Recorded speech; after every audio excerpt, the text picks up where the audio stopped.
Parents with young children will be able to get their questions answered on living with COVID as the Singapore Parenting Festival returns.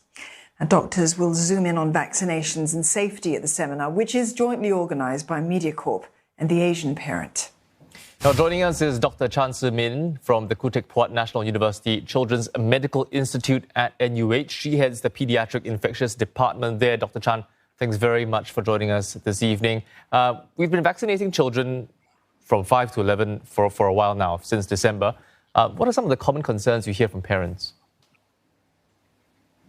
Thanks, Jonathan.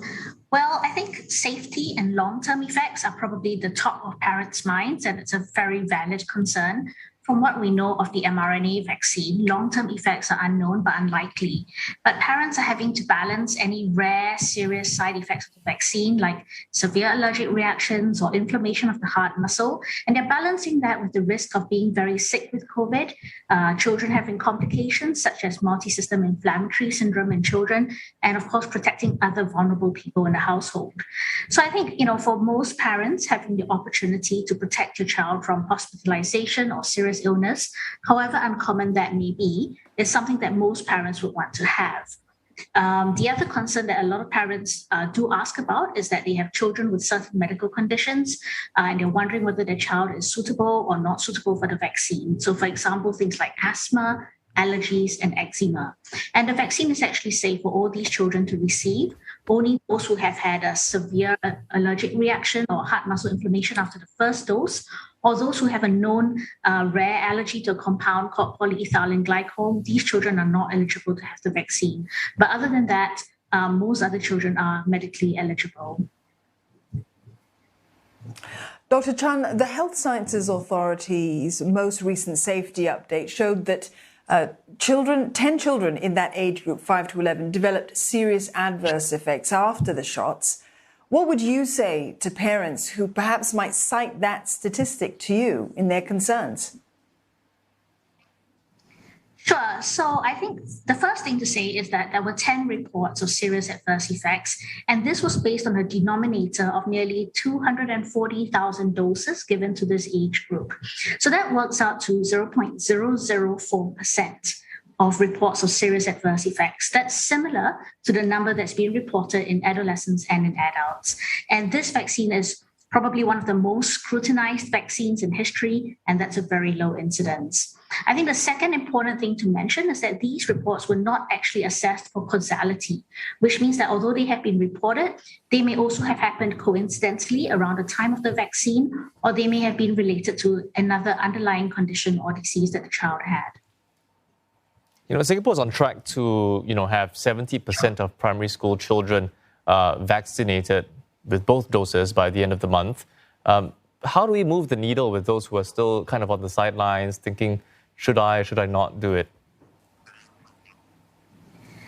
Well, that's a really good question. I think that ongoing collection of safety data, educating parents about this data, and I think reassurance from seeing the children of their family and friends receive the vaccine will hopefully persuade some of these parents who are sitting on the fence to, they're unsure. Hopefully this will, let them bite the bullet eventually.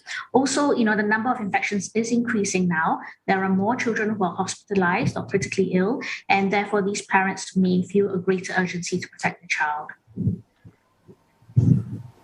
Dr. Chan, you mentioned the larger number of young children that we're seeing becoming infected. What's been your experience of working with these young patients? Well, many children do have mild illness, and many of these children do recover at home. There is a minority who may be more unwell, who need hospitalization, or some who are critically ill who go to intensive care. I think the thing to remember is that mild illness doesn't mean no illness, right? So most children will have fever with Omicron variant. Most of them will feel unwell.